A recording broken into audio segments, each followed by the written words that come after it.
untuk Antijo yang ada di Amerika.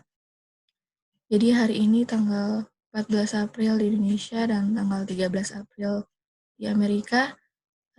Hari ini kita akan lanjutan pelajaran kita mengenai The Third Angel Message, chapter 11 by A.T. Jones. Dan seperti biasa kita akan baca secara bergantian. Mungkin paragraf pertama, Popin boleh bacakan.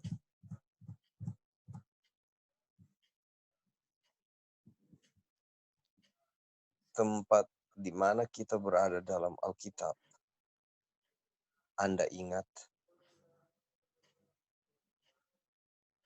Dalam rangkaian pelajaran ini adalah nasihat saksi sejati itu. Hal kedua yang ia perintahkan agar kami belajar pertama di malam itu. Aku menasihati kamu supaya engkau membeli daripadaku emas yang telah dimurnikan dalam api, agar engkau menjadi kaya. Itulah pelajaran terakhir pelajaran kami. Pelajaran kita malam ini dimulai dengan hal berikutnya. Aku menasihati kamu supaya engkau membeli daripadaku pakaian putih, supaya engkau memakainya agar jangan kelihatan ketelanjanganmu yang memalukan. Jadi hari ini dijelaskan bahwa kita akan belajar pelajaran berikutnya. Jadi sebelumnya di chapter 10 mungkin Kak Lali juga sudah jelaskan, kita belajar mengenai di Wahyu 3 ayat 18 dibilang, aku menasihati kamu supaya engkau membeli daripadaku emas yang telah dimurnikan dalam api. Nah, sekarang kita akan belajar selain disuruh membeli emas, apalagi dibilang, aku menasihati kamu supaya engkau membeli daripadaku pakaian putih kan. Jadi inilah selanjutnya yang akan kita pelajari pada hari ini. Apa sih artinya pakaian putih dan apa sih artinya kita harus membeli daripada Tuhan itu pakaian putih. Kalau kita baca di Wahyu 3 ayat 18, tadi yang sudah dibacakan Opa Opin, kalau kita lihat di Bible Concordance-nya, pakaian putih itu bahasa Inggrisnya white raiment kan. Pakaian itu raiment. Kalau kita lihat selain bisa dibilang raiment juga, itu juga sama dengan clothes, garment, raiment, dan robe. Jadi ini sama ya, raiment itu sama dengan clothes, sama dengan garment, sama dengan robe. Oke, kita baca selanjutnya. Apakah Aunty Joy boleh baca? Boleh, Git. Apa pakaian itu? Kebenaran. Kebenaran siapa? Milik Kristus. Punya siapa? Kebenaran Tuhan. Kepada siapa kita harus cari? Kebenaran Tuhan. Apa itu kebenaran? Perbuatan benar. Apakah kebenaran itu perbuatan benar? Ya, semua perintahmu adalah kebenaran. Apa artinya bagi kita? Apa yang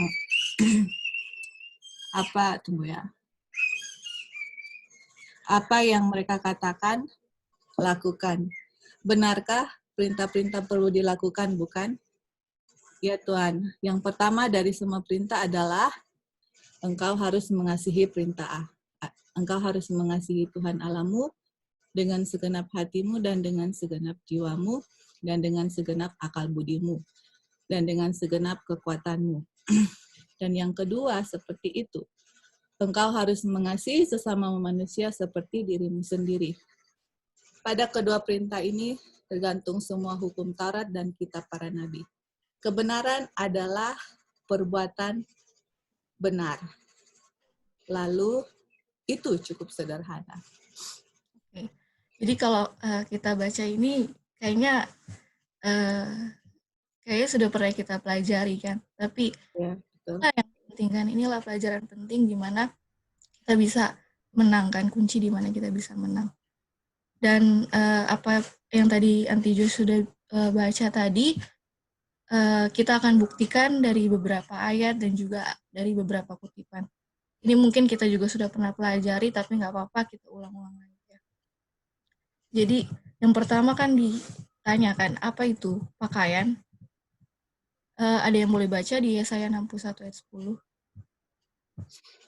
Ini kita baca gitu. Aku bersukaria dalam Tuhan, jiwaku bersorak-sorai dalam Allahku, sebab ia mengenakan pakaian keselamatan kepadaku dan menyelubungi aku dengan jubah kebenaran. Seperti pengantin laki-laki yang mengenakan perhiasan kepala dan seperti pengantin perempuan yang memakai perhiasannya. Jadi kalau kita baca di sini, apa itu pakaian Antija?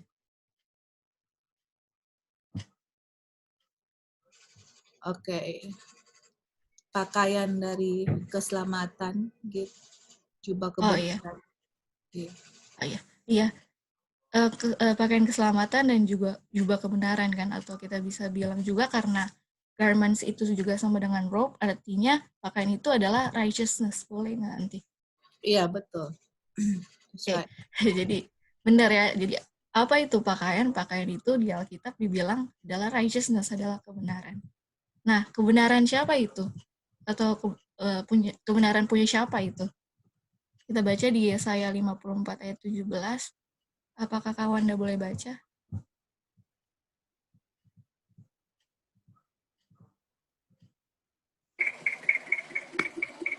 Boleh gitu.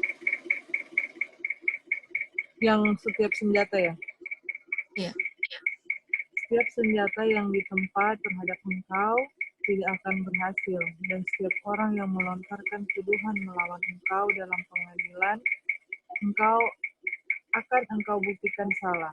Inilah yang menjadi bagian hamba-hamba Tuhan dan kebenaran yang mereka terima daripadaku. Demikianlah firman Tuhan. Oke, jadi kebenarannya siapa kawan? Kebenaran Tuhan, yang dari Tuhan. Iya betul. Jadi di Wahyu 3 ayat 18 tadi yang kita baca, Tuhan mau agar kita membeli pakaian putih. Dan apa itu pakaian putih? Kita tahu itu adalah righteousness kan. Apa itu pakaian? Itu adalah righteousness. Dan righteousness-nya siapa? Yaitu punya Tuhan sendiri kan, kebenaran Tuhan sendiri. Nah sekarang apa sih itu kebenaran? Di Christ Object Lesson dibilang kebenaran itu adalah perbuatan benar, dan dengan perbuatan mereka semua akan dihakimi. Karakter kita akan diungkapkan dari apa yang kita lakukan. Pekerjaan harus ditunjukkan apakah iman itu asli atau tidak. Jadi di kutipan juga dibilang, sesuai juga sudah kutip bahwa righteousness itu adalah right doing kan, atau kebenaran itu adalah perbuatan benar. Jadi yang saya harus beli adalah perbuatan benar Tuhan Yesus. Apakah semuanya setuju? Setuju, Git. Ya. Oke. Jadi di atas tadi bilang untuk memiliki jubah atau pakaian putih yang adalah kebenaran Tuhan, kita harus melakukan perbuatan yang benar. Dan itu kita dapatkan dari Tuhan Yesus sendiri. Karena righteousness itu adalah milik Kristus. Dan oke. Tadi kan kita juga baca ya, di sini dibilang, apakah kebenaran itu perbuatan benar? Ya, semua perintahmu adalah kebenaran. Apa artinya bagi kita? Apa yang mereka katakan, lakukan. Benarkah perintah-perintah perlu dilakukan? Bukan, ya Tuhan. Oke, jadi kita baca di Mazmur 119 ayat 172. Dibilang di sini, biarlah lidahku menyanyikan janjimu sebab segala perintahmu itu benar. Kalau di bahasa Inggrisnya, semua perintah Tuhan itu adalah benar kan. Nah, perintah-perintah apa itu yang perlu dilakukan? Tadi kita baca, yang pertama dari semua perintah adalah engkau harus mengasihi Tuhan Allahmu dengan segenap hatimu dan dengan segenap jiwamu dan dengan segenap akal budimu dan dengan segenap kekuatanmu. Dan yang kedua adalah engkau harus mengasihi sesama manusia seperti dirimu sendiri. Dan kedua perintah ini, gantunglah semua hukum Taurat dan kitab para nabi. Kebenaran adalah perbuatan benar, lalu itu cukup sederhana. Ini kalau kita baca, ada yang masih ingat ayatnya ada di mana?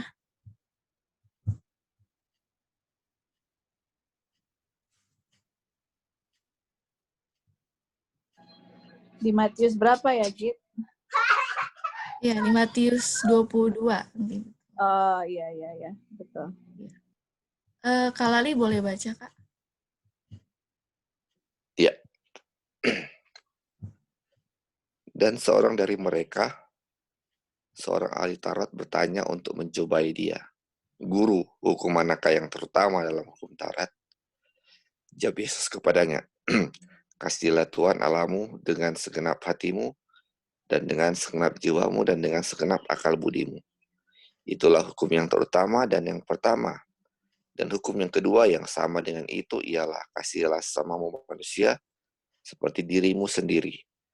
Pada kedua hukum inilah tergantung seluruh Taurat dan kitab para nabi. Jadi yang pertama adalah kasihilah Tuhan Allahmu dengan segenap hatimu dan jiwamu. Dan yang kedua adalah kasihilah sesamamu manusia seperti dirimu sendiri. Pada kedua hukum inilah tergantung seluruh hukum Taurat, atau kita tahu itu hukum Tuhan hanya 10 hukum dan kitab para nabi, atau bisa dibilang kalau dibuat ya. Dan inilah yang harus kita lakukan. Karena dengan mengasihi sesama manusia yang bisa kita jangkau, sama juga kita mengasihi Tuhan kan, yang kita pelajari. Dan pelajaran ini juga dulu kita sudah pernah belajar, kalau masih ada yang ingat, kedua hukum ini adalah syarat untuk kita bisa dimateraikan kan, dan bagaimana kita bisa memiliki pikiran yang spiritual atau spiritually minded. Ada yang boleh kasih contohnya salah satu tokoh di Alkitab yang menunjukkan bahwa dia sangat simpati sama orang yang ditemui dan dia juga tulus untuk menolong orang itu. Mungkin ada yang bisa kasih contohnya di Alkitab? Ada yang masih ingat?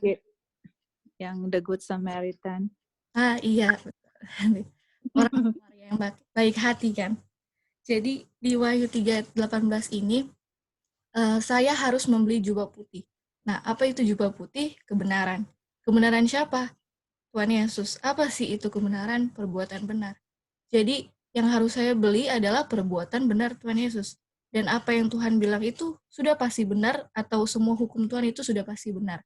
Yang kita baca di Mazmur 119 ayat 172 tadi. Nah, apa sih hukum Tuhan itu? E.T. Jones bilang, yang pertama adalah kasihilah Tuhan Allahmu dengan segenap hatimu, dan yang kedua adalah kasihilah sesama manusia seperti dirimu sendiri. Dan kita lihat siapa sih contohnya di Alkitab, yaitu orang Samaria yang baik hati kan. Oke, sekarang kita baca ayatnya, ceritanya di Lukas 10. Kak Lali boleh baca lagi, Kak? Oke. Jawab Yesus adalah seorang yang turun dari Yerusalem ke Yeriko. Ia jatuh ke tangan penyamun-penyamun yang bukan saja merampoknya habis-habisan, tetapi yang juga memukulnya, dan yang sesudah itu pergi meninggalkannya setengah mati. Kebetulan ada seorang imam turun melalui jalan itu, melihat orang itu, tetapi ia melewatinya dari seberang jalan. Demikian juga seorang Lewi datang ke tempat itu. Ketika ia melihat orang itu, ia melewatinya dari seberang jalan. Lalu datang seorang Samaria yang sedang dalam perjalanan ke tempat itu.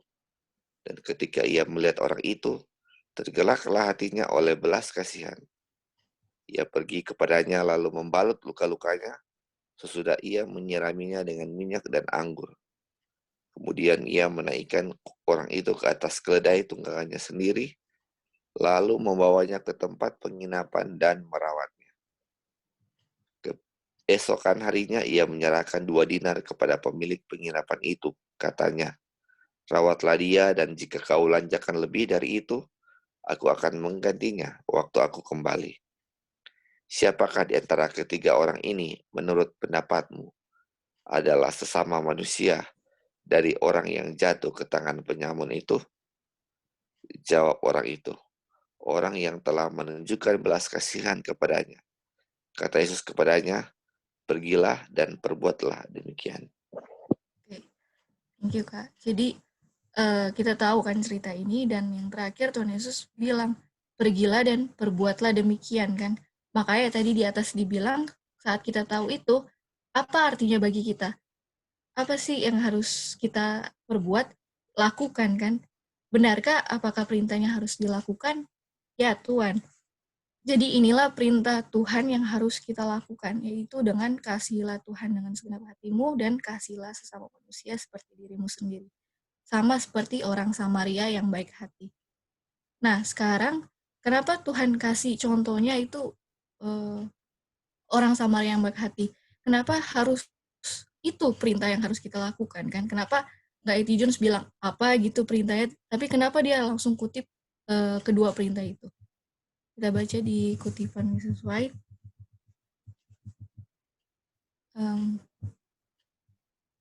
Apakah Mami Edis boleh baca? Oke, Git. Alasan mengapa umat Allah tidak lebih berpikiran spiritual dan tidak memiliki iman, saya telah ditunjukkan adalah karena mereka dipersempit dengan keegoisan. Nabi berbicara kepada para pemelihara hari Sabat, imam, dan orang Lewi. Bukan orang berdosa, bukan orang yang tidak beriman, tetapi mereka yang berpura-pura saleh. Bukanlah kelimpahan pertemuan Anda yang diterima Allah. Ini bukanlah banyak doa, tetapi doa yang benar, melakukan hal yang benar, dan pada waktu yang tepat. Itu harus kurang peduli diri dan lebih murah hati. Jiwa kita harus berkembang. Maka Tuhan akan menjadikan mereka seperti taman yang diairi, yang airnya tidak gagal. Jadi, kenapa Mami Edis? Alasan kenapa orang-orang nggak memiliki spiritual minded seperti orang Samaria yang mau simpati dan menolong orang-orang. Kenapa? Ya, di sini jelas dibilang katanya mereka dipersempit dengan keegoisan. Nah, karena masih ada selfishness kan, masih egoisan. Nah, tadi kan kita baca bahwa kita harus lakukan kan kedua hukum itu. Dan kita tahu contohnya adalah orang Samaria yang baik hati. Nah, kita mau tanya siapa saja, kira-kira apa alasannya sih A.T. Jones ini mau kutip kedua hukum itu setelah dia bilang kita harus beli jubah putih yang adalah righteousness-nya Tuhan? Kira-kira kenapa?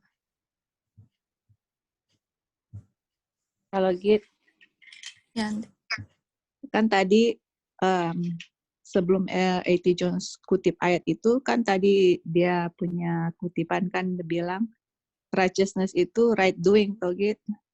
iya. Melakukan yang benar. Dan di ayat yang tadi sudah dikasih dan kutipan bilang righteousness itu adalah the law kan, the law is righteousness kan. Hukum itu adalah righteous. Nah, kalau kita lihat di Alkitab, law itu apa sebenarnya dasar dari hukum? Yaitu satu mencintai Tuhan dan satu mencintai sesama manusia. Itu. Dan ada juga di ayat 1 Yohanes 4 kita sudah tahu kalau kita bilang cinta Tuhan, tapi kita tidak mencintai manusia, istilahnya kita kan pembohong toh. Jadi untuk tahu kita cinta Tuhan itu dimanifestasi dengan cinta kita kepada manusia. Nah, ternyata disuruh beli jubah kebenaran Kristus atau perbuatan benarnya dari Kristus. Kenapa kita disuruh? Karena ternyata sahabat keeper di sini dibilang selfish semua. Iya kan? Jadi berarti kalau selfish hanya mementingkan diri sendiri gitu, tidak ada kebenaran perbuatan baik atau mencintai sama manusia seperti yang ada di Yohanes 10 gitu. Makanya kan dibilang, Yesus bilang, sesama manusia itu kamu siapa? Untuk menunjukkan istilahnya right doing itu bagaimana, ya lihatlah yang a good Samaritan, dan Yesus bilang apa? Lakukan itu.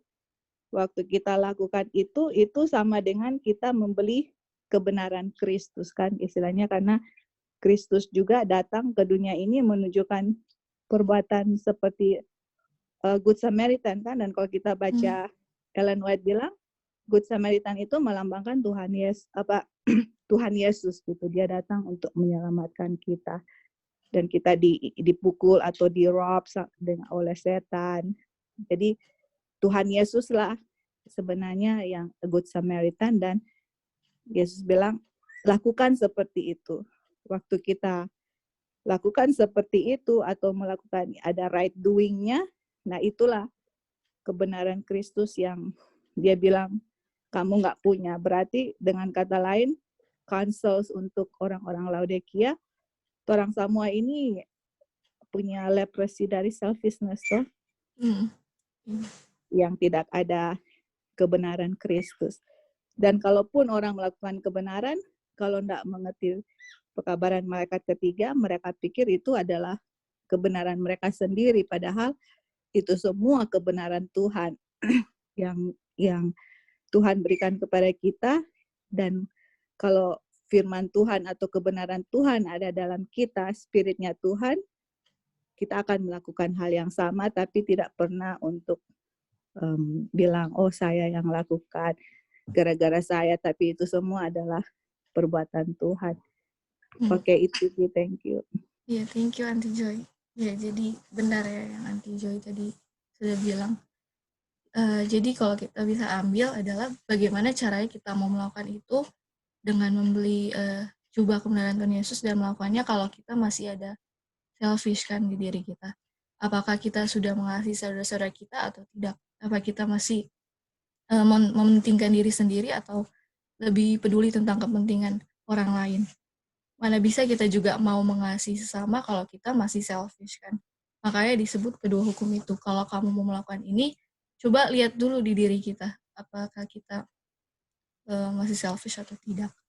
Terus poin lagi penting yang di sini kita bisa ambil, dibilang bukan dengan jumlah pertemuan kan atau jumlah meetings yang Tuhan terima, bukan berapa banyak doa-doa yang Tuhan terima, tetapi kamu punya doa yang benar, right doing, perbuatan yang benar, melakukan hal yang benar, dan di waktu yang benar, yang tepat ya.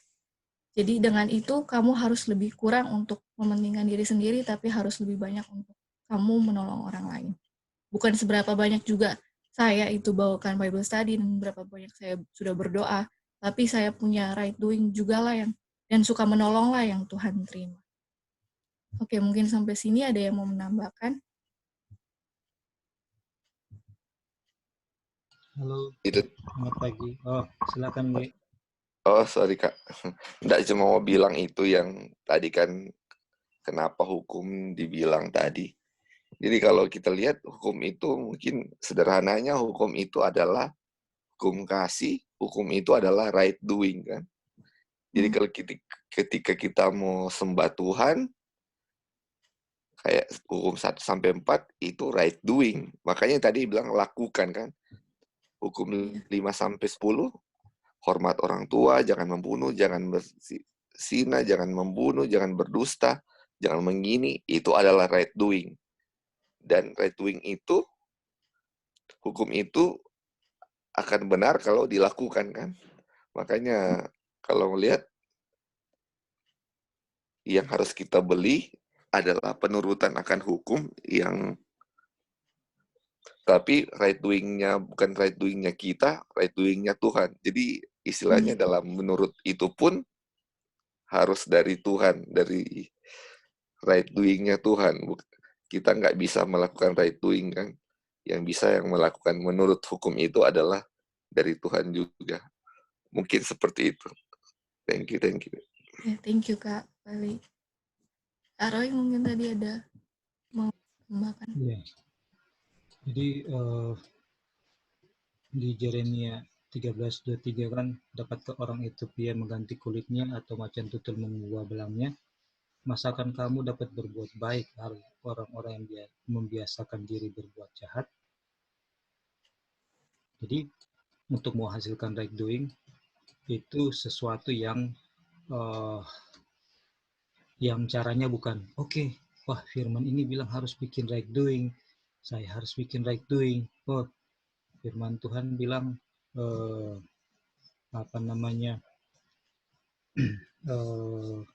kasihlah sama manusia seperti dirimu sendiri, saya mesti bikin begitu, saya mau bikin itu. Jadi kita akan berjuang untuk melakukan seperti itu. Nah, itu bisa benar seperti itu dan akan terrealisasi kecuali kita melihat bagaimana Yesus, dia punya hubungan, orang pelajari Yesus itu dengan Bapa seperti apa. Ya kan, dia punya hubungan yang hidup tidak pernah putus, itu seperti apa, maka apa yang difirmankan oleh Yesus seperti untuk kasihlah sama manusia, atau sebagaimana juga orang Samaria yang baik hati itu, kalau kita orang baca ceritanya di Christ Object Lesson itu kan dia menggambarkan karakter Kristus. Nah, disinilah orang sudah dapat poinnya, tapi untuk orang melakukan itu mustahil, walaupun kita sudah sudah tahu perintah ini seperti ini, tapi orang lack of love. Dan untuk bisa diisi oleh love itu harus orang pelajari yang pelajaran Joy sudah kasih tahu, yang harus pelajari, harus beholding Christ, ya kan, beholding Christ. Pada saat orang beholding Christ, di situ akan lihat buah-buah kehidupan Kristus yang akan membuat kita tergugah untuk hidupkan. Tapi bukan cuma sampai situ. Kalau cuma lihat buah-buahnya, orang akan bisa, tapi orang akan lihat, oh Kristus dengan Bapa seperti apa. Itu satu paket. Kristus dengan Bapa, dia punya hubungan sangat intens. Nah, hasil daripada karakter Kristus itu, bagaimana dia punya cinta dia kan lahir sebagai manusia biasa, seperti Adam yang sudah berdosa. Tapi dia bisa kembangkan satu karakter yang mengasihi sesama, bahkan mengasihi musuhnya, ya kan, dan berdoa bagi yang menganiaya dia. Itu orang lihat, tapi orang tidak bisa bikin, kecuali orang belajar juga bagaimana Kristus punya hubungan dengan Bapa, dan itu dipraktekkan di dalam orang punya komunion yang hidup, yang tidak terputus-putusnya dengan Bapa. Itu yang akan membuat itu menunjukkan suatu bukti bahwa saya betul-betul mengasihi Yesus, hubungan saya itu, sehingga hasil daripada buah-buah yang baik, buah-buah roh itu akan keluar secara boleh bilang otomatis, tapi lebih bagus orang bilang secara naturally. Naturally itu menjadi natural kita. Dan memang untuk memulai ini akan ada satu proses, di mana ada perjuangan manusia digabungkan keilahian. Tetapi terang yang puji Tuhan sudah bukakan bagi kita adalah bukan semata-mata saya punya usaha untuk doing good work, saya berdoa pada Tuhan, tapi berdoanya cuman kayak terang sebelum orang belum belajar yang sekarang Tuhan sudah buka. Berdoa seperti itu, tapi orang tidak belajar karakter Kristus, di mana di dalamnya orang lihat standar mengasihi sesama itu seperti apa. Orang akan tahu, waduh luar biasa dalam dan tinggi dan lebarnya Yesus punya standar itu. Dan orang juga akan dapati juga di situ waktu beholding Christ atau pelajari kehidupan Kristus, bagaimana dia memiliki hubungan yang sangat dekat sekali dengan Bapa setiap saat, setiap waktu. Itulah dia punya kunci untuk bisa menghasilkan buah-buah sebagaimana Kristus hidupkan. Ya, mungkin ini sedikit tambahan. Thank you. Ya, thank you Kak Roy. Ya, jadi bagaimana kita caranya untuk bisa menurut ini semua, tentunya dengan perbuatan benar Tuhan kan. Makanya karena kalau kita tahu sudah itu perbuatan benar Tuhan Yesus, lihatlah karakter Tuhan, lihatlah kehidupan Tuhan kan, bagaimana caranya untuk melakukan ini. Karena kita nggak bisa melakukan itu sendiri, harus penurutan Tuhan yang bekerja dalam diri kita. Makanya yang harus kita lakukan adalah pandang sama Tuhan, lihat sama Tuhan, pelajari karakternya dan kehidupannya. Oke, lanjutkan. Apakah Kak Roy boleh baca paragraf selanjutnya? Oke, boleh. Kebenaran siapakah yang harus kita cari? Jawab sidang, kebenaran Tuhan. Kebenaran siapa yang harus kita miliki? Sidang, kebenaran Tuhan. Perbuatan benar siapa yang harus kita miliki? Sidang, perbuatan Kristus. Tetapi perbuatan benar siapa yang bekerja di dalam Kristus? Sidang, Bapa. Kristus tidak melakukan apapun dari dirinya. Dia berkata, aku tidak dapat berbuat apa-apa dari diriku sendiri. Yohanes 5 ayat 30. Perbuatan benar siapa yang kita temukan dalam Kristus? Sidang, Bapa. Bapa ada di dalam Kristus. 2 Korintus 5 ayat 19. Perbuatan benar siapa yang harus kita miliki? Sidang, perbuatan benar Tuhan. Sekarang, benarkah begitu? Sidang, ya, Tuhan. Apakah Anda akan bertahan selama seminggu? Sidang, ya Tuhan. Penatua W.M. Hutchinson berkata, seumur hidup. Baiklah, tetapi jika beberapa orang para pendengar ini akan bertahan selama seminggu, saya akan senang. Demikian juga mereka. Karena ada beberapa di sini yang tidak berpegang teguh pada itu sama sekali. Mereka tidak memilikinya. Mereka tidak mengetahuinya. Dan ada banyak dari mereka juga. Dan untuk alasan itu, kami ingin memahami dengan jelas saat kami mulai pakaian seperti apa yang harus kami beli, apa yang kita kejar, perbuatan benar siapa yang harus kita miliki, sidang, Bapa. Kebenaran siapakah yang kita cari, itulah yang harus kita ketahui dalam pelajaran ini. Jadi, perbuatan benar atau kebenaran siapa yang harus kita miliki? Tuhan. Tetapi perbuatan benar atau kebenaran siapa yang bekerja di dalam Tuhan Yesus? Bapa kan? Bapa. Dan kita lihat di 2 Korintus 5 ayat 19, dibilang bahwa Bapa ada di dalam Kristus. Kenapa? Karena di Yohanes 5 ayat 30 dibilang Tuhan nggak bisa melakukan apa-apa dengan dirinya sendiri. Tuhan Yesus juga minta kebenaran Bapanya tinggal di dalam dia. Jadi perbuatan benar siapa yang harus saya miliki? Perbuatan Bapa yang ada di dalam Kristus. Iya, betul kan. Nah, tadi kan kita juga udah baca. Apakah Anda akan bertahan selama seminggu? Ya Tuhan. Terus ada penatua W.M. Hutchinson berkata seumur hidup kan. Jadi makanya inilah ya, ini pelajaran yang memang harus seumur hidup, bukan cuma bertahan berapa minggu, berapa bulan, tapi seumur hidup, karena inilah kuncinya di mana kita bisa memiliki karakter seperti Tuhan Yesus kan, karena inilah perbuatan benar Tuhan Yesus yang harus kita miliki. Bukan harus ya, memang naturally ya, nanti akan secara natural, bukan yang tadi Kak Roy juga udah bilang, bukan otomatis, tapi kayak lebih naturally kan. Dan dibilang juga di sini demikian juga mereka, karena ada beberapa di sini yang tidak berpegang teguh pada itu sama sekali. Jadi waktu pada tahun 1893 juga masih ada yang walaupun sudah mendengar, tapi masih ada juga yang mungkin masih ragu, mungkin masih belum terima. Nanti kita baca di kutipan di bawah, nanti akan lebih dijelaskan lagi kan. Nanti ada beberapa kelompok orang yang ketika mendengar pekabaran ini, apa ekspresi mereka, apa yang terjadi dalam pikiran mereka. Jadi sampai sini pertanyaannya sekarang adalah kenapa dibilang perbuatan benar Tuhan yang harus kita miliki? Kenapa bukan kebenaran saya? Kenapa bukan kebenaran kita? Kenapa harus kayak gitu? Mungkin ada yang pikirkan kenapa sih harus kebenaran Tuhan Yesus? Kenapa dari tadi bukan kebenaran saya? Padahal saya kan yang melakukannya. Kenapa bukan saya? Kalau kita baca di Daniel 9 ayat 14, Kak Roy boleh baca, Kak.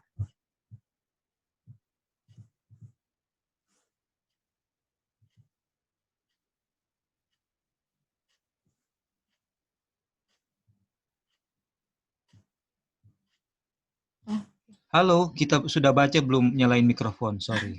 Ya. Oke. Sebab itu Tuhan bersiap dengan malapetaka itu dan mendatangkannya kepada kami. Karena Tuhan, Bapa kami, adalah adil dalam segala perbuatan yang dilakukannya. Tetapi kami tidak mendengarkan suaranya. Oke. Jadi di sini bahasa Inggrisnya mungkin lebih jelas, dibilang God is righteous in all His works which He do.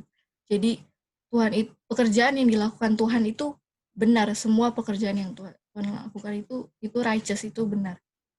Dan Yohanes 5 ayat 30 tadi dibilang Tuhan nggak bisa melakukan apa-apa dengan dirinya sendiri. Karena di 2 Korintus 5 ayat 30, Bapa ada di dalam Kristus. Artinya Bapa lah yang hidup atau tinggal di dalam Kristus. Bapa lah yang melakukan perbuatan atau pekerjaan benar itu di dalam Tuhan Yesus. Dan pertanyaannya sekarang, saya harus melakukan perbuatan benar itu kan? Tapi dibilang perbuatan benar Tuhan yang harus lakukan itu. Kenapa bukan saya? Kira-kira ada yang tahu ayatnya di mana? Kenapa bukan saya? Kenapa bukan perbuatan benar saya?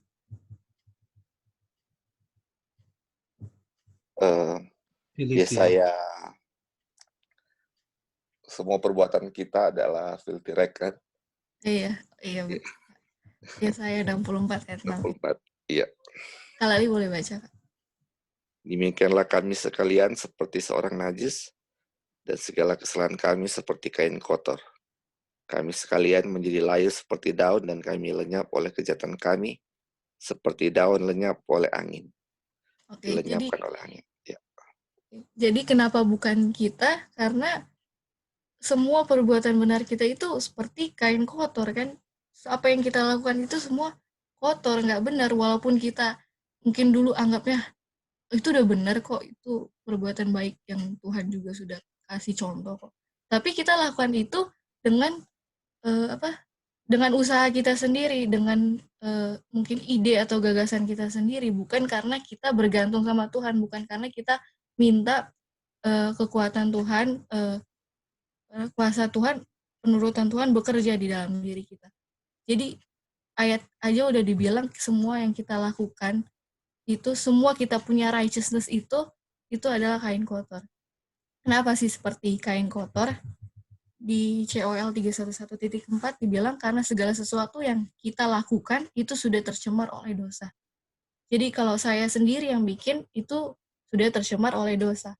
Jadi apa yang saya bikin dan saya sendiri yang bikin itu kotor. Jadi sejauh ini yang kita ambil di Wahyu 3:18 adalah kita harus membeli baju putih, yaitu kebenaran Kristus sendiri. Dan kebenaran itu adalah perbuatan benar Tuhan kan. Dan perbuatan benar itu karena Bapa bekerja di dalam Tuhan, bukan kita, bukan perbuatan benar kita, karena apa yang kita lakukan sudah tercemar oleh dosa. Dan untuk melakukan ini juga harus menyingkirkan dulu kan, dibilang selfishness atau batu yang ada di dalam hati kita. Karena untuk melakukan ini ada 2 perintah tadi dikasih, yaitu kasihlah Tuhan yang pertama, dan kedua adalah kasih sama manusia seperti dirimu sendiri. Jadi ini ya poin penting sejauh ini yang kita ambil. Mungkin sejauh ini ada lagi yang memberikan komentar atau tambahan?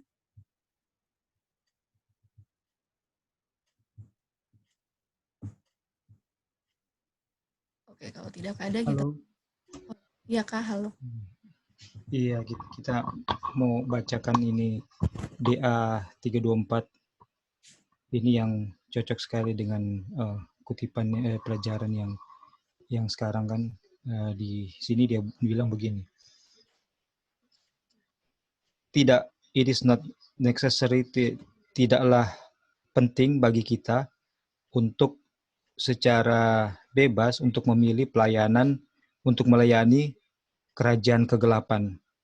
Nggak harus kita nggak harus pilih. Saya mau melayani setan. Dalam tujuan saya untuk berada di bawah kekuasaannya. Hanyalah dengan mengabaikan persekutuan kita dengan kerajaan kebenaran terang. Jadi saya enggak akan pilih jadi orang jahat. Dia bilang, ini kutipan ini bilang, Nggak ada orang mau demikian ya. Tapi di sini Roh Nubuat bilang, cuma dengan saya mengabaikan, saya punya aliansi, saya punya persekutuan dengan kerajaan kebenaran, dengan Kristus, otomatis ketika saya gagal untuk lakukan itu, dibilang saya sudah berada di bawah, sudah berada di pihak musuh, dibilang begitu. Kemudian kita hanya cukup mengabaikan, kita tidak bekerja sama dengan agen-agen surgawi, setan akan mengambil hati kita dan membuatnya sebagai tempat berdiamnya. Jadi ketika saya melalaikan saya punya hubungan dengan Tuhan, otomatis ketika itu tidak terjadi, maka sudah setan yang akan ambil alih. Dia bilang begitu. Nah, kemudian satu-satunya pertahanan kita terhadap musuh adalah dengan berdiamnya Kristus dalam hati melalui iman dan kebenarannya. Jadi kalau hati kita itu tidak dipenuhi oleh gambaran Kristus, kan di kutipan yang lain kan, kita punya chamber of heart itu mind, thoughts kalau tidak diisi oleh the sacred pictures of Christ, kalau itu tidak terjadi, otomatis orang punya chambers heart atau thoughts ini akan diisi oleh evil, karena bukan righteousness of Christ yang ada, otomatis. Tapi orang tidak akan merasa bahwa orang itu sudah di pihak musuh, no. Orang merasa orang umat Tuhan. Saya Advent, saya percaya third angel message, tapi hari ini saya tidak ngisi chambers of thoughts of mind saya dengan the sacred pictures of Christ, maka sudah setan di dalamnya.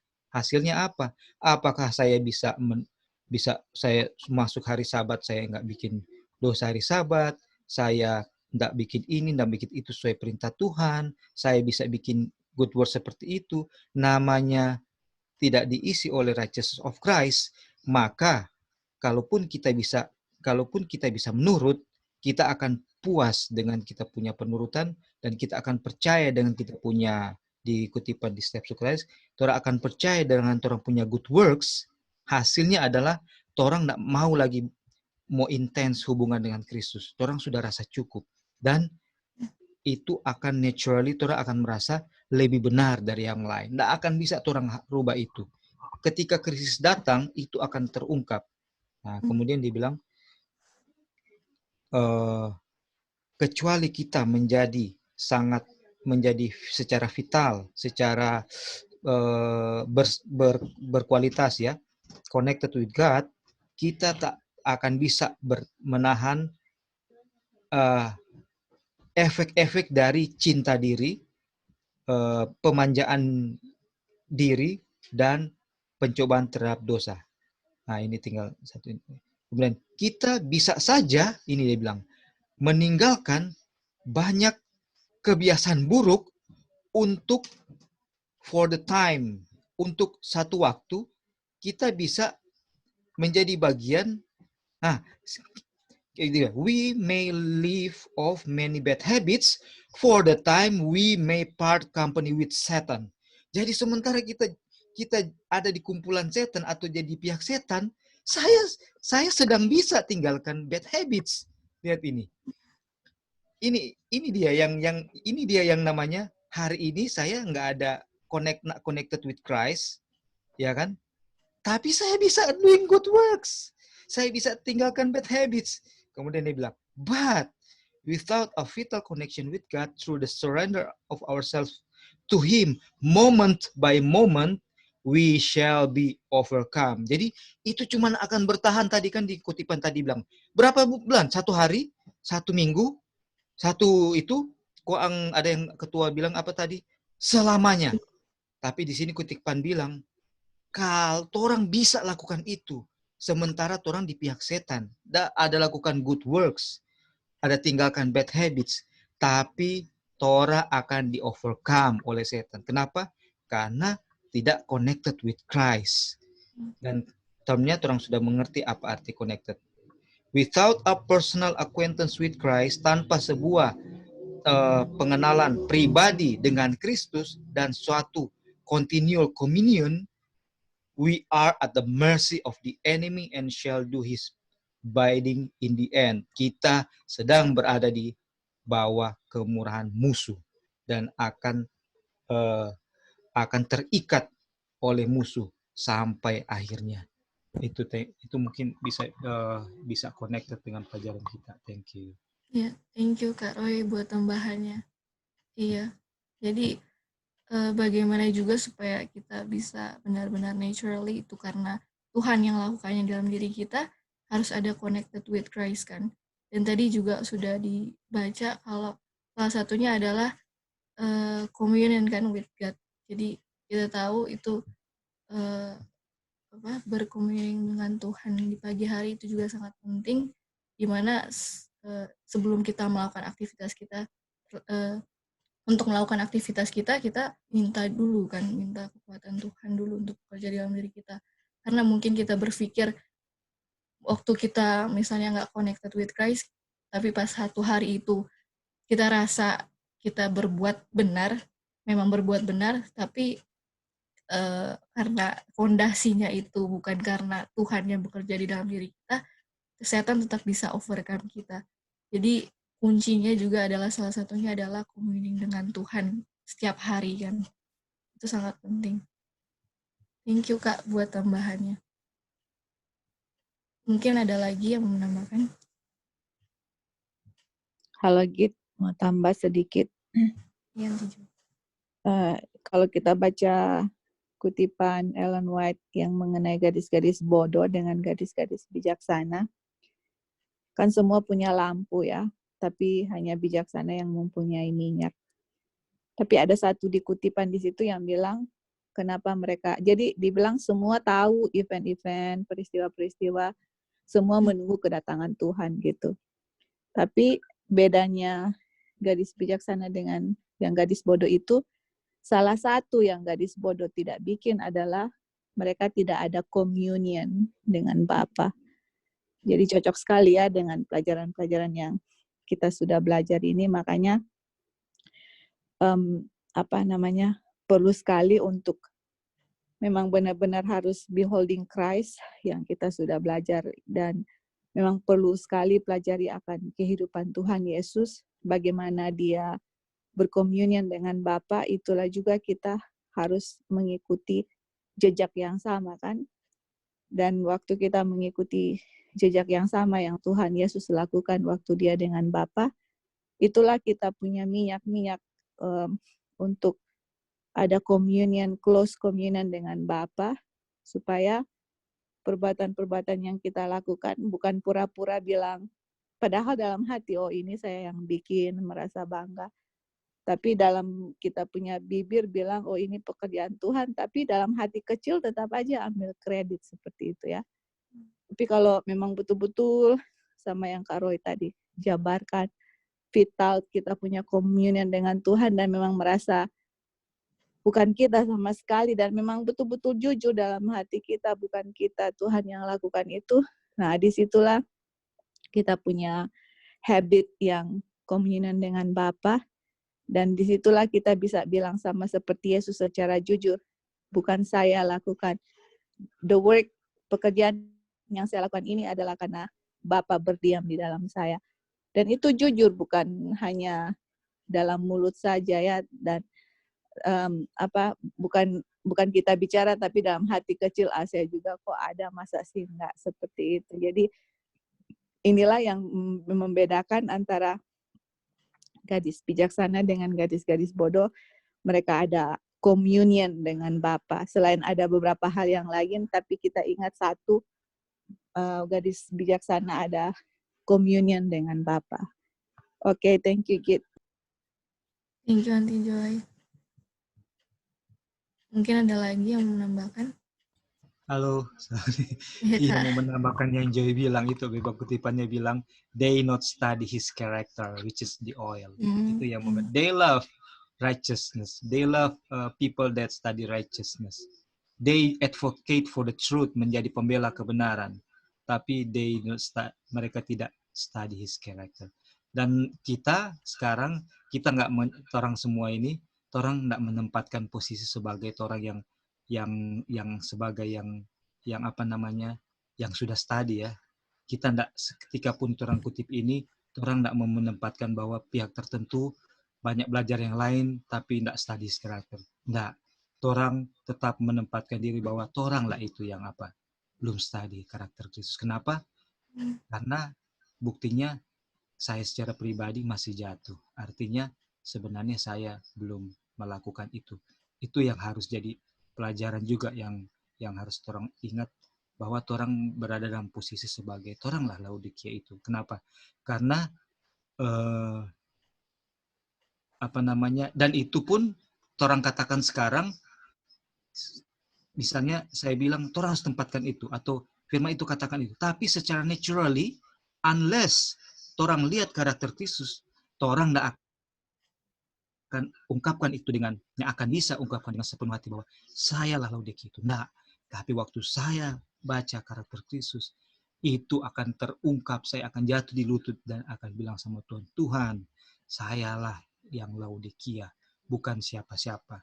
Karena saya sudah punya banyak terang, tapi saya tidak studi karaktermu. Saya tidak memiliki oil yang saya butuhkan untuk menjadi terang, menjadi saluran terang Bapa melalui saya. Itu mungkin. Thank you. Ya, thank you Kak. Tadi yang Kak Roy bilang, kalau walaupun kita sudah belajar, tapi ada ya nanti kita akan, itu ada nanti di bawah kutipannya. Kalau kita sudah belajar, tapi kalau kita masih begini, itu sama saja kita sebenarnya tidak memiliki kebenaran Kristus. Jadi itu ya nanti akan kita baca di bawah. Thank you Kak buat tambahannya dan semuanya ya, tadi yang sudah menambahkan. Oke, kita akan lanjut.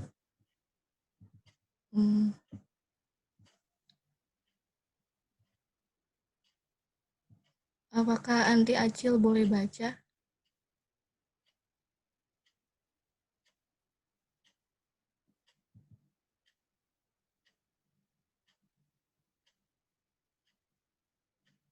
Bisa, Git. Anti. Yang mana nih, Git? Yang sekarang. Oke. Sekarang menarik perhatian kembali pada pemikiran yang telah kita pelajari sebelumnya, yang dapat digunakan untuk memulai pelajaran ini secara langsung, yaitu apa kebenaran ini bagi kita sekarang. Marilah kita kembali ke buku Yoel pasal kedua dan ayat ke-23. Dan perhatikan juga bacaan marginal. Apa itu marginal? Hai Bani Sion, bersorak-soraklah dan bersukacitalah karena Tuhan Allahmu, sebab telah diberikannya kepadamu hujan pada awal musim dengan adilnya, dan diturunkannya kepadamu hujan awal dan hujan akhir. Oke, Tanti. Jadi sekarang pertanyaannya adalah apa pekabaran ini gunanya untuk kita sekarang? Apa pekabaran ini untuk kita sekarang, kan pertanyaannya? Dan dibilang marilah kita kembali ke buku Yoel pasal kedua dan ayat ke-23. Oke. Boleh ada yang baca? Boleh gitu. Yoel 2 ayat 23, Hai Bani Sion, bersorak-soraklah dan bersukacitalah karena Tuhan Allahmu, sebab telah diberikannya kepadamu hujan pada awal musim dengan adilnya, dan diturunkannya kepadamu hujan pada awal dan hujan pada akhir musim seperti dahulu. Oke. Kalau kita lihat sekarang hujan awal itu di Bible Concordance-nya artinya adalah teacher of teaching, guru mengajar. Dan dibilang juga di ayat ini hujan awal dan hujan akhir itu ada di bulan pertama, kan. Oke, kita baca kutipan selanjutnya. Kak Wanda boleh baca, Kak? Boleh gitu. Oke. Pembelajaran kami tentang itu ada di buletin nomor 7 halaman 183. Apa marginnya? Dia sudah memberimu hujan awal. Apa itu? Seorang guru kebenaran. Memberikan kepadamu hujan awal secukupnya. Apa itu cukup? Apa itu hujan awal di hari Pentakosta? Seorang guru kebenaran. Oke. Dia Ya. Jadi hujan awal dibilang a teacher of teaching kan. Nah, teaching apa? Diperjelas lagi di kutipan E.T. Jones ini dibilang bahwa early rain itu sama dengan teacher of righteousness kan, seorang guru kebenaran. Nah, kalau guru kebenaran artinya yang diajarkan juga adalah kebenaran kan, atau righteousness. Yang kita pelajari sekarang juga adalah jubah kebenaran. Jadi akan ada hubungannya antara hujan awal dan akhir ini dengan apa yang kita pelajari sekarang. Oke, Kak. Boleh lanjut, Kak. Oke. Dia telah memberimu guru kebenaran sesuai dengan kebenaran. Apakah itu hujan awal? Dan dia akan memberi Anda hujan awal dan hujan akhir, seperti yang pertama. Apa yang akan terjadi di hujan akhir nanti? Seorang guru kebenaran lagi. Menurut apa? Sidang berkata kebenaran. Tetapi, apa ungkapan lain untuk hujan akhir? Sidang bilang pencurahan roh. Apa yang lainnya? Sidang jawab waktu yang menyegarkan. Apa hujan akhir dari pesan malaikat ketiga? Sidang menjawab seruan nyaring. Apa hujan akhir sehubungan dengan jatuhnya Babel? Itu adalah penganugerahan kekuatan itu dan kemuliaan yang dengannya malaikat di Wahyu 18 turun dan menerangi bumi. Oke. Jadi dibilang yang diajarkan juga adalah sesuai dengan kebenaran. Dan apakah itu cukup? Jadi dibilang bahwa guru kebenaran itu kita tahu adalah Tuhan Yesus sendiri kan. Dia tidak hanya memberikan kita hujan awal, tapi dia juga akan memberikan hujan akhir. Dan apa itu hujan akhir? Hujan akhir juga adalah teacher of righteousness. Berarti sama kan, early rain dan later rain itu sama kan, sama-sama teacher of righteousness. Dan selain itu, apa itu hujan akhir? Itu juga adalah kebenaran atau pencurahan roh. Atau bisa dibilang lagi hujan akhir itu juga adalah waktu yang menyegarkan. Kalau bahasa Inggrisnya dibilang times of refreshing kan. Terus dibilang lagi, apa hujan akhir dari pesan malaikat ketiga? Seruan nyaring. Apa hujan akhir sehubungan dengan jatuhnya Babel? Itu adalah penganugerahan kekuatan itu dan kemuliaannya yang dengannya malaikat di Wahyu 18 turun dan menerangi bumi. Oke, jadi inilah yang akan kita pelajari. Kita akan belajar tentang kutipan ini yang di bold warna biru ya. Bold warna biru dan mengcombine dari ayat Alkitab dan juga kutipan Roh Nubuat. Mungkin ini sudah pernah kita belajar, tapi juga nggak apa-apa. Ini harus diulang-ulang lagi supaya kita bisa lebih mengerti lagi. Oke, jadi di IRP 295.3 dibilang hujan akhir akan turun ke umat Tuhan. Malaikat yang perkasa akan turun dari surga dan seluruh bumi diterangi dengan kemuliaannya. Dan di Wahyu 18 ayat 1, kita lihat, dibilang, kemudian daripada itu aku melihat seorang malaikat lain turun dari surga. Ia mempunyai kekuasaan besar dan bumi menjadi terang oleh kemuliaannya. Nah, kira-kira kutipan ini dan ayat ini sama nggak?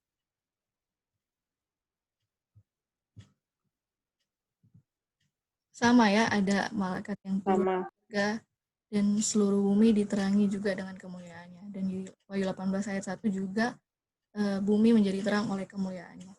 Jadi dibilang ketika letter ini akan diturunkan ke umat Tuhan, ada malaikat Tuhan yang turun dari surga dan bumi diterangi oleh kemuliaannya. Dan kita tahu di Wahyu 18 ayat 4 dibilang come out kan, pergilah kamu hai umatku, pergilah daripadanya supaya kamu jangan mengambil bagian dari dalam dosa-dosanya.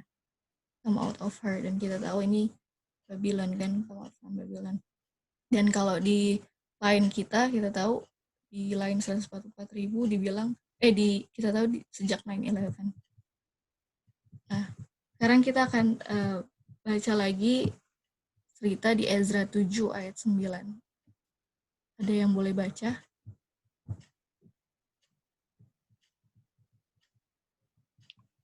Oke. Tepat pada tanggal 1 bulan pertama, ia memulai perjalanannya pulang dari Babel, dan tepat pada tanggal 1 bulan kelima, ia tiba di Yerusalem, karena tangan murah Allahnya itu melindungi dia. Ya, jadi Ezra come out dari Babylon juga waktu first day, first month. Boleh lanjut lagi, Kak? Sebab Ezra telah bertekad untuk meneliti tata Tuhan dan melakukannya serta mengajar ketetapan dan peraturan di antara orang Israel. Jadi waktu Ezra keluar dari Babylon, apa yang Ezra lakukan? Ada 3 kan? Belajar. Iya, yang pertama dia cari dulu itu hukum Tuhan, dan yang kedua dia lakukan, yang ketiga dia teach kan. Jadi bagaimana saya mau melakukan kalau saya juga belum cari, bagaimana saya mau teach ke orang lain kalau saya belum melakukan. Jadi Ezra itu kita tahu melambangkan priest, imam, dan dia itu cari dulu itu firman hukum Tuhan, baru dia lakukan dulu, dan setelah dia lakukan baru dia bisa teach kepada orang-orang.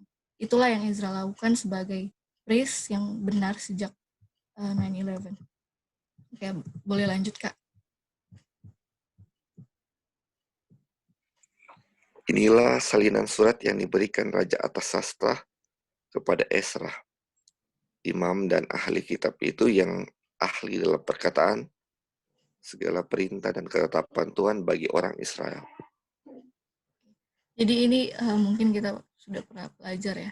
Jadi Raja Artaxerxes kasih surat kepada Ezra, dan surat yang diberikan oleh raja itu adalah dia kasih third decree kan, dan kalau kita belajar itu melambangkan Sandelo, third AM itu melambangkan Sandelo. Artinya di first day first month ini ada the third angel message di dia punya tangan. Surat itu selain dia harus keluar dari Babylon, tapi dia juga pegang surat yaitu pekabaran 3 malaikat. Dan kalau kita belajar 3 third decree-nya itu simbol dari pekabaran 3 malaikat. Jadi di sejak 9/11 atau sejak di zaman Ezra itu Tuhan sudah kasih kan itu third angel message itu. Dan apa yang dilakukan Ezra, dia itu cari hukum Tuhan dan dia melakukannya baru dia bisa teach. Nah, kalau kita lihat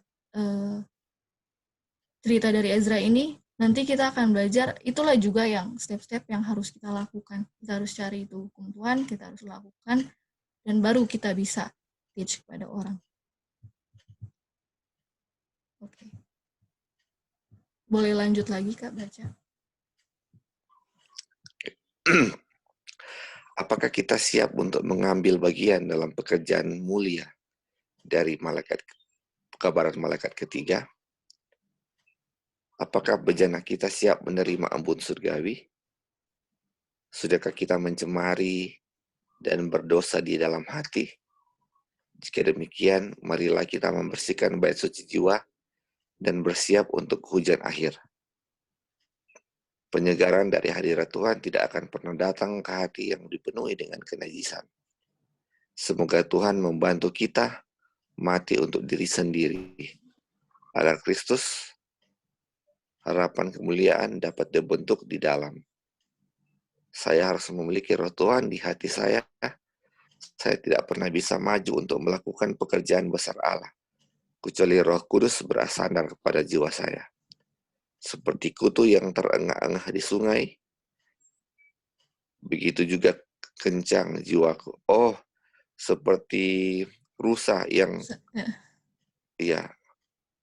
mencari air di sungai, begitu juga jiwaku di hadapanmu ya Tuhan.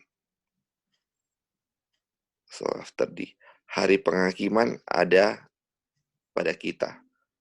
Oh, supaya kita dapat mencuci jubah karakter kita dan menjadikannya putih di dalam darah anak domba. Jadi dari kutipan ini kita tahu di Revelation tadi 18 ayat 1 itu waktu 9/11 ya, first day first month, dan itu ada letter rain, ada kabaran 3 malaikat kasih, dan itu juga adalah times of refreshing dan juga penghakiman untuk orang yang hidup. Nah, terus di kutipan ini juga ada poin penting lagi, dibilang semoga Tuhan membantu kita mati untuk diri sendiri agar Kristus harapan kemuliaan dapat dibentuk di dalam. Saya harus memiliki roh Tuhan di dalam hati saya. Saya tidak pernah bisa maju untuk melakukan pekerjaan besar Tuhan kecuali Roh Kudus bersandar pada jiwa saya. Nah, apa yang tadi kita baca semua ini, nah inilah yang nanti kita akan pelajari di bawah apa sih hubungannya juga kebenaran itu dengan Revelation 18 dan lettering. Apa yang harus kita lakukan, apa yang harus kita tahu pada saat itu. Kalau sekarang kita bisa menyimpulkan bahwa di 9/11 kita harus sudah die to self, Tuhan bekerja dalam diri saya, dan memiliki roh Tuhan kan. Jadi inilah yang akan kita bahas dan pelajari di bawah.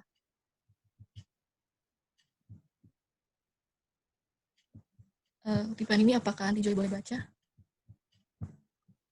Boleh, Git. Tidak ada seorang pun dari kita menerima meterai Tuhan, sementara karakter kita masih ada satu titik atau noda.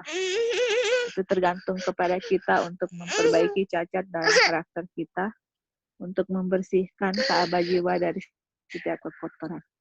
Kemudian, hujan akhir akan turun ke atas kita, sama seperti hujan awal turun ke atas para muridnya pada hari Pentekoste. Dan ini ya kita baca juga. Di Kisah Para Rasul 3:19 juga dibilang, karena itu sadarlah dan bertobatlah supaya dosamu dihapuskan ketika the times of refreshing dan akan datang.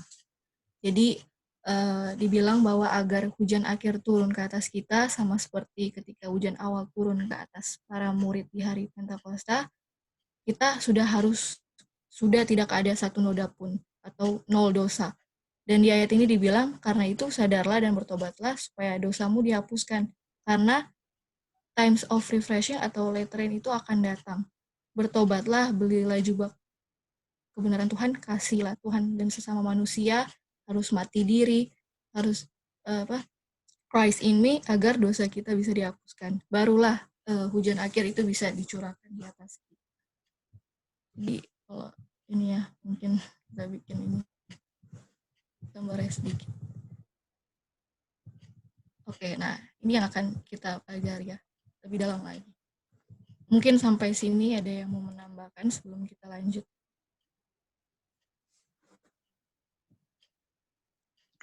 Ya, kita mau tambah sedikit.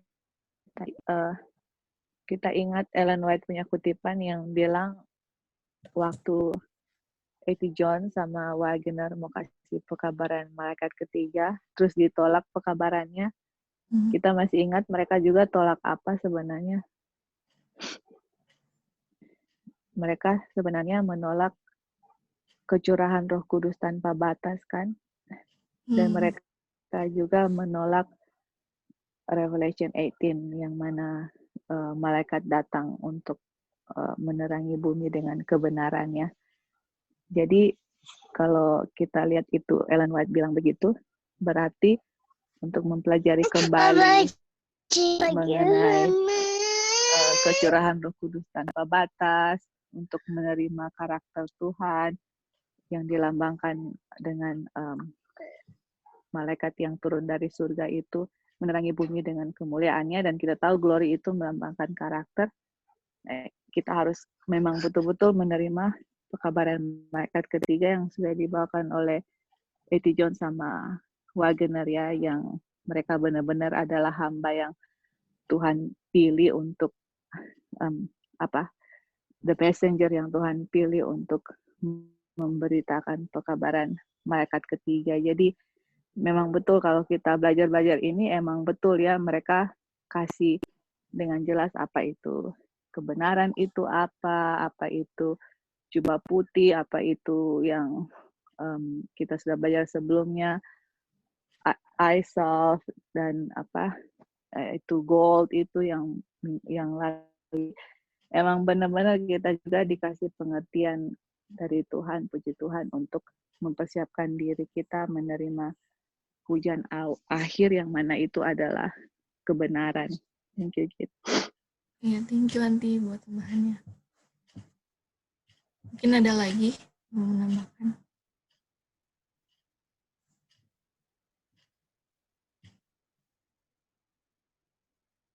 Oke, kalau tidak ada, apakah Kak Roy boleh baca, Kak? Boleh, Git. Boleh. Oke. Sekarang, mari kita baca beberapa bagian dari yang sudah kita miliki untuk mendapatkan koneksi di sini dengan pasti. Di halaman 58 buletin dalam pelajaran Brother Haskell, kami membaca, seperti yang dibaca dari ulasan 22 November kata-kata ini. Waktu ujian ada di tangan kita, karena seruan nyaring malaikat ketiga telah dimulai dalam wahyu kebenaran Kristus. Ini adalah awal dari terang malaikat ketiga yang kemuliaannya akan memenuhi seluruh bumi. Bagian lain di halaman 16 dari buletin dalam kesaksiannya yang dibacakan, namun pekerjaan itu akan dipotong dalam kebenaran. Yet will be cut short in righteousness. Okay. Apa pekerjaannya akan dipotong dalam kebenaran? Sidang. Pekerjaan Tuhan. Pesan kebenaran Kristus harus terdengar dari satu ujung dunia ke ujung yang lain. Ini adalah kemuliaan Tuhan yang menutup pekerjaan malaikat ketiga. Oke, Kak. Jadi di sini ada dua ya, yang dibaca dari ulasan 22 November dalam pelajaran Brother Haskell. Jadi yang pertama adalah dibilang waktu ujian ada di tangan kita karena seruan nyaring malaikat ketiga telah dimulai dalam wahyu kebenaran Kristus di Wahyu 18. Itulah awal dari terang malaikat ketiga yang kemuliaannya akan memenuhi seluruh bumi. Tapi pekerjaan itu bukan berhenti di situ saja. Bukan hanya kita terima apa kabarnya, tapi untuk menutup pekerjaan malaikat ketiga ini ada yang harus kita lakukan. Yaitu yang kedua, dibilang pesan kebenaran Kristus itu harus terdengar dari satu ujung dunia ke ujung yang lain. Itu adalah kemuliaan Tuhan yang menutup pekerjaan malaikat ketiga. Jadi orang-orang yang menerima kabaran malaikat ketiga ini, kita semua ya termasuk, pekabaran itu bukan hanya berhenti di sini saja, di situ saja. Kita tahu yang mengabarkannya adalah priest dan nanti priest mengajarkan Levites dan priest akan bergabung dan mengabarkan pekabaran Third Angel Message ini ke seluruh dunia. Karena pekabaran inilah yang harus kita kabarkan kan ke seluruh dunia. Kita tahu pelajaran Third Angel Message ini adalah pelajaran dan kabaran yang benar-benar kita butuhkan saat ini. Dan kunci di mana kita bisa menurutkan. Belajar nubuatan saja itu nggak cukup kalau kita nggak ngerti cara untuk mempersiapkan karakter kita yang Tuhan inginkan di peristiwa-peristiwa yang akan terjadi di depan. Oke, let's say kayak kita sudah paham sekali dan pro sekali dalam nubuatan. Tahu apa aja nanti yang akan terjadi di depan. Oh, tahu sekarang nanti Paus sekarang sedang begini atau sekarang Amerika sedang begini. Tapi apa itu yang kita butuhkan? Apa itu cukup? Percuma kalau kita tahu itu semua tapi karakter kita masih belum sesuai apa yang Tuhan mau. Kita terlalu fokus akan hal-hal itu tapi lupa untuk mempersiapkan karakter kita. Mungkin itu juga bagus, kita bisa tahu, oh waktunya nggak lama lagi. Tapi yang kita bisa fokuskan sekarang itu apa yang harus kita fokuskan? Apakah karakter kita atau yang lain gitu.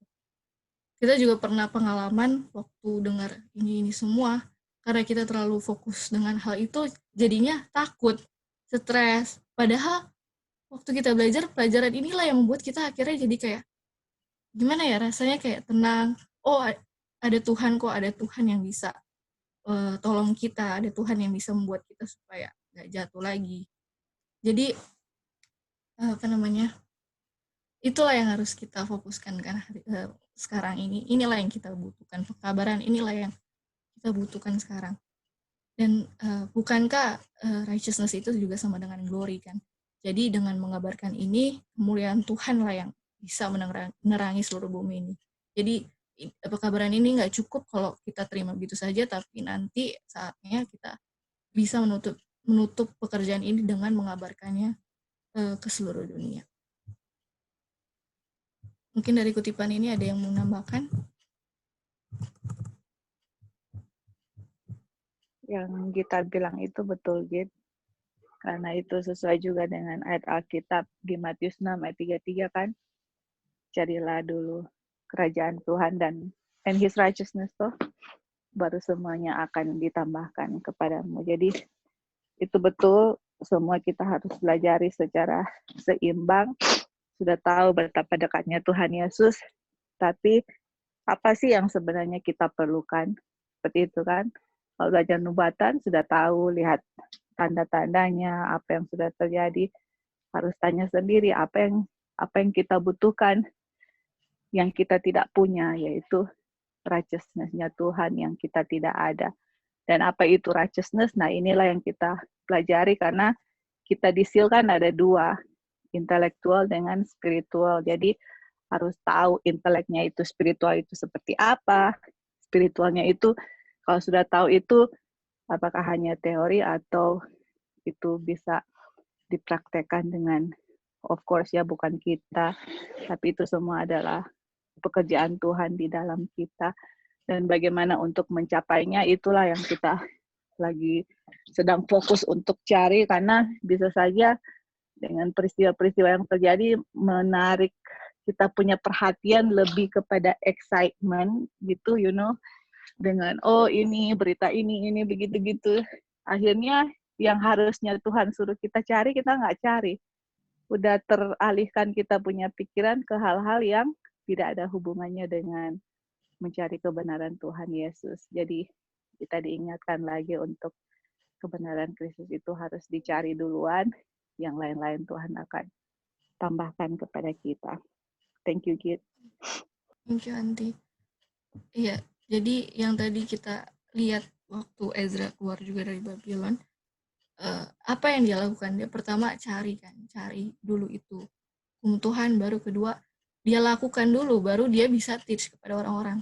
Dan ini untuk menutup pekerjaan Tuhan di pekabaran malaikat ketiga ini, kita harus sebarkannya juga kan, harus kita kabarkan juga ke seluruh dunia. Tapi bagaimana kita bisa sebarkan kalau kita juga nggak cari atau kita juga bahkan nggak lakukan itu kan. Jadi itulah bagaimana kita mau melakukan ini. Coba lihat waktu Ezra, waktu itu dia ngapain, dia itu cari dulu, dia itu lakukan dulu, baru dia bisa teach kepada orang-orang. Halo, kita. Ya, Kak. Iya, kita mau kasih ada kesaksian yang diunggah di status kan. Ada satu orang ini, dia dari Manado, dia kerja di Tomohon. Dalam kondisi sekarang ini sudah lockdown sebagian dan lain-lain per daerah, per kelurahan atau apa segala, dan juga seperti ini. Nah, sunyi di jalan, banyak bengkel-bengkel tutup ya. Nah, ini orang ini dia punya motor sampai di Winangun mogok,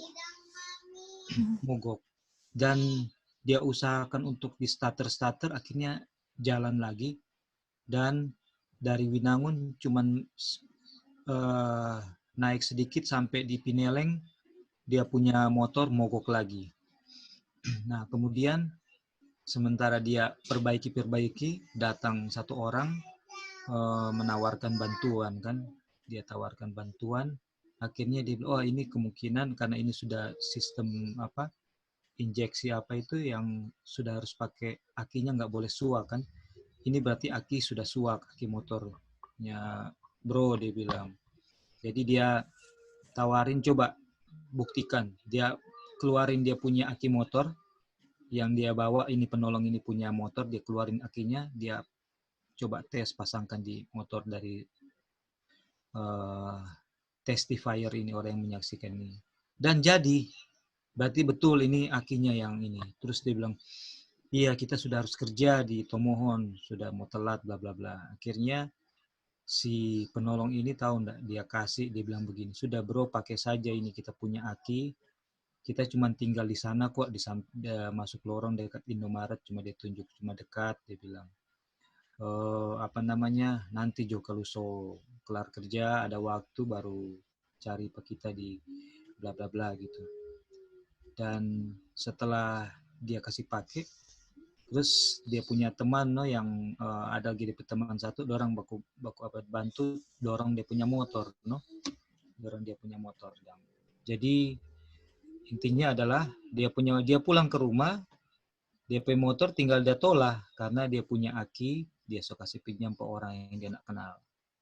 Nah ini waktu disaksikan ini di satu grup, orang-orang puji gitu, orang-orang glorify dengan ada yang pakai ungkapan Alkitab dan ungkapan pujian biasa. Nah ini yang namanya glory. Karakternya, dia punya karakter ini dimuliakan, glory. Dan karakter ini sama dengan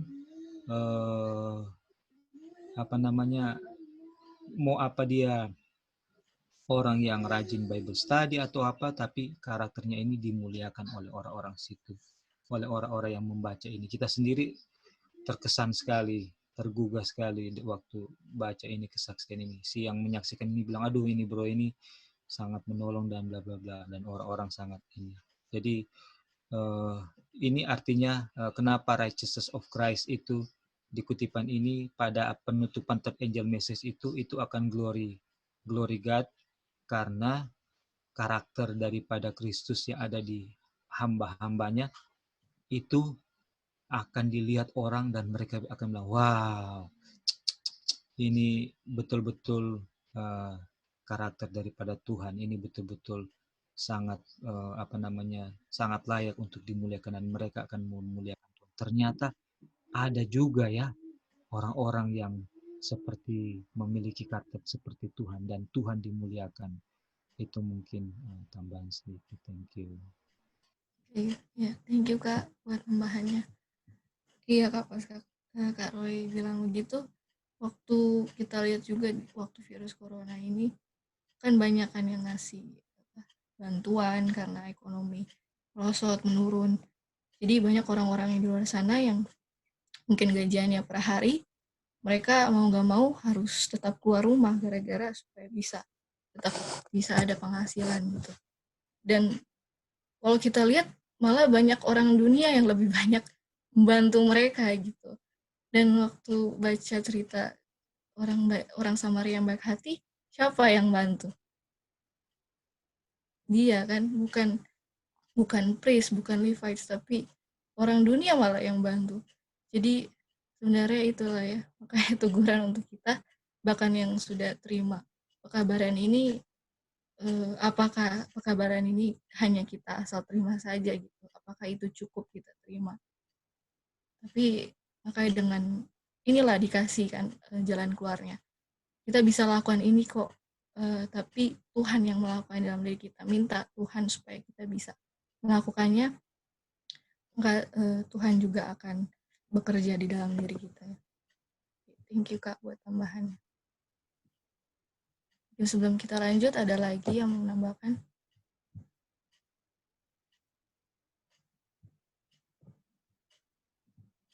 Oke, Ya, jadi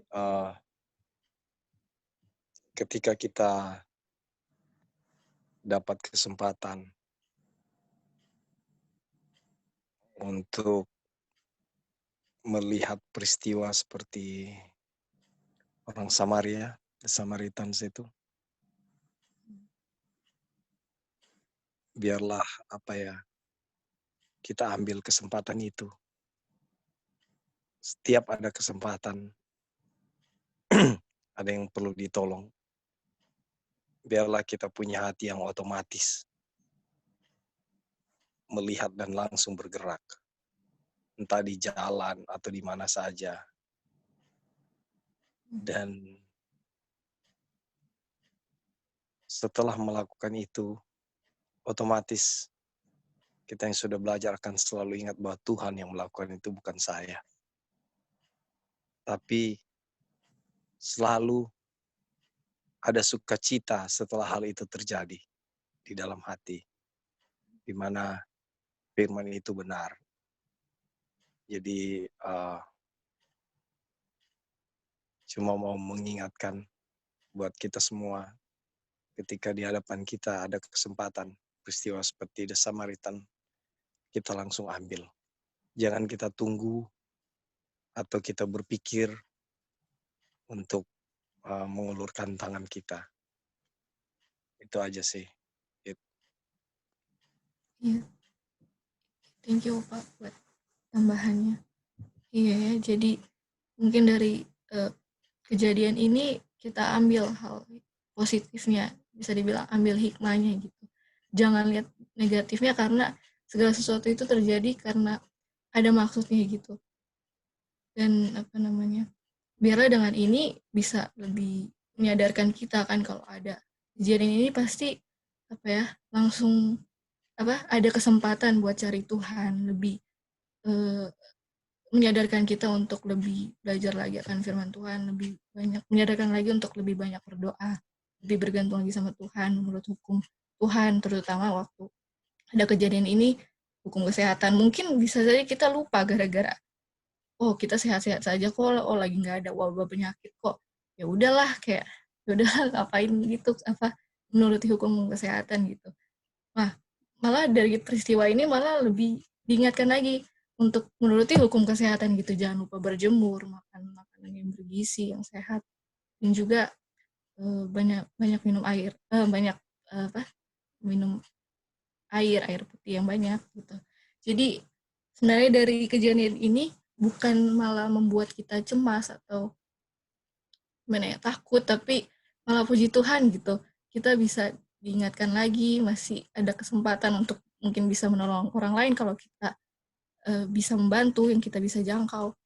Jadi ya gitulah ya. Jadi biarlah setiap apa yang terjadi harus kita syukuri apapun itu, karena Tuhan gak bakal kasih masalah atau beban kepada kita lewat dari kemampuan kita ya. Halo Git. Ya, nanti. Sorry, kita tambah sedikit tadi yang kita ada bilang dengan Kak Roy juga punya testimoni itu, yang orang-orang dunia malah lebih peduli.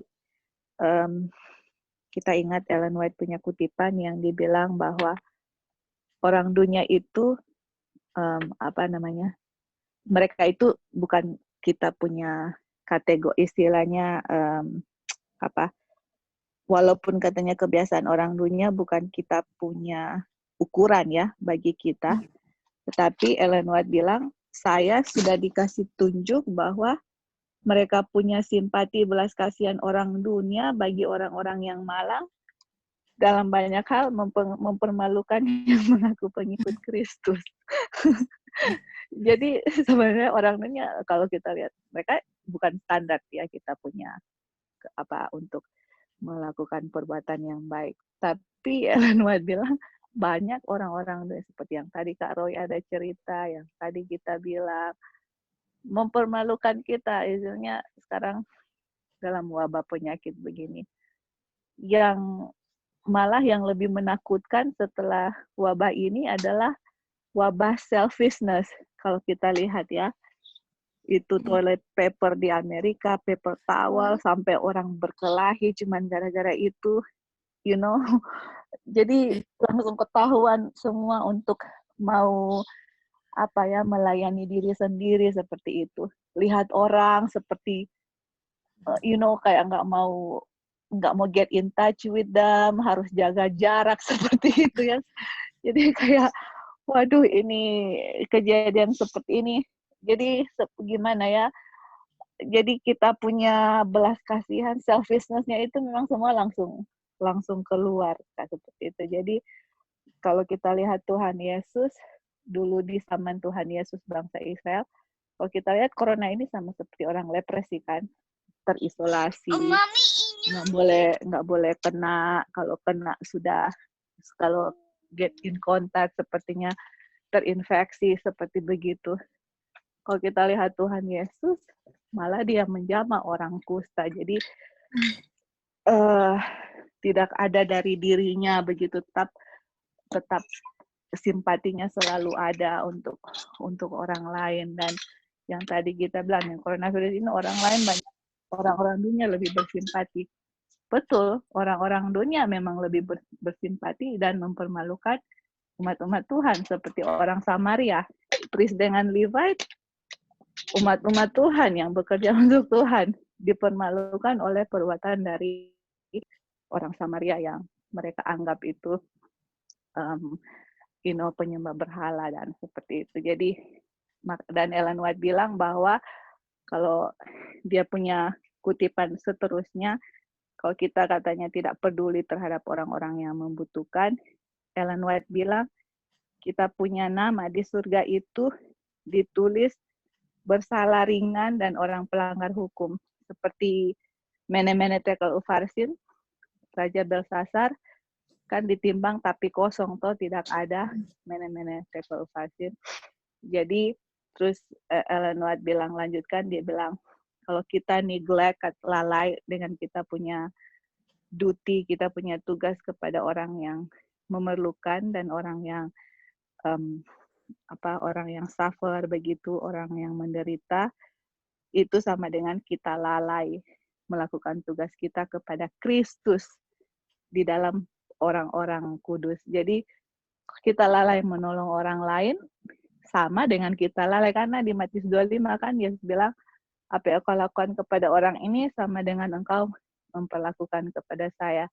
Kita nggak peduli ataupun diajarkan jangan peduli orang lain, itu sama dengan kita nggak peduli sama Tuhan atau jangan dulu peduli sama Tuhan, seperti itu. Sedangkan righteousness-nya Tuhan Yesus adalah perbuatan baik Tuhan Yesus, dan perbuatan baik itu, righteousness itu adalah hukum, dan hukum itu mengasihi Tuhan dengan mengasihi sesama manusia. Jadi sekali lagi kita semua, kita bukan lihat orang, kita lihat diri sendiri. Semua ini kita ditegur dengan kita punya selfishness, dan dengan kejadian-kejadian yang ada, dengan wabah coronavirus, dengan lihat-lihat orang sakit di sekitar kita, apa yang kita bisa lakukan kepada orang-orang seperti ini yang menderita.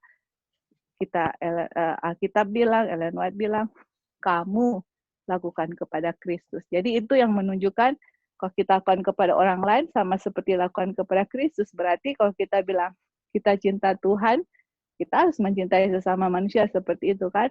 Kalau kita bilang saya cinta Tuhan, saya nggak peduli orang lain, betul. Yesus bilang, kalau kamu cinta saya lagi sakit menderita, you don't care about me. Apakah itu cinta? Nah, tidak seperti itu. Jadi ya itu kita jadi ingat, Kak Roy kasih kesaksian dan kita bilang begitu, langsung ingat kutipan Ellen White itu. Thank you, Git. Iya, thank you Aunty Joy buat tambahannya juga. Mungkin kita sampai sini dulu ya, karena waktunya sudah lewat. Mungkin sebelum ditutup ada lagi yang mau menambahkan?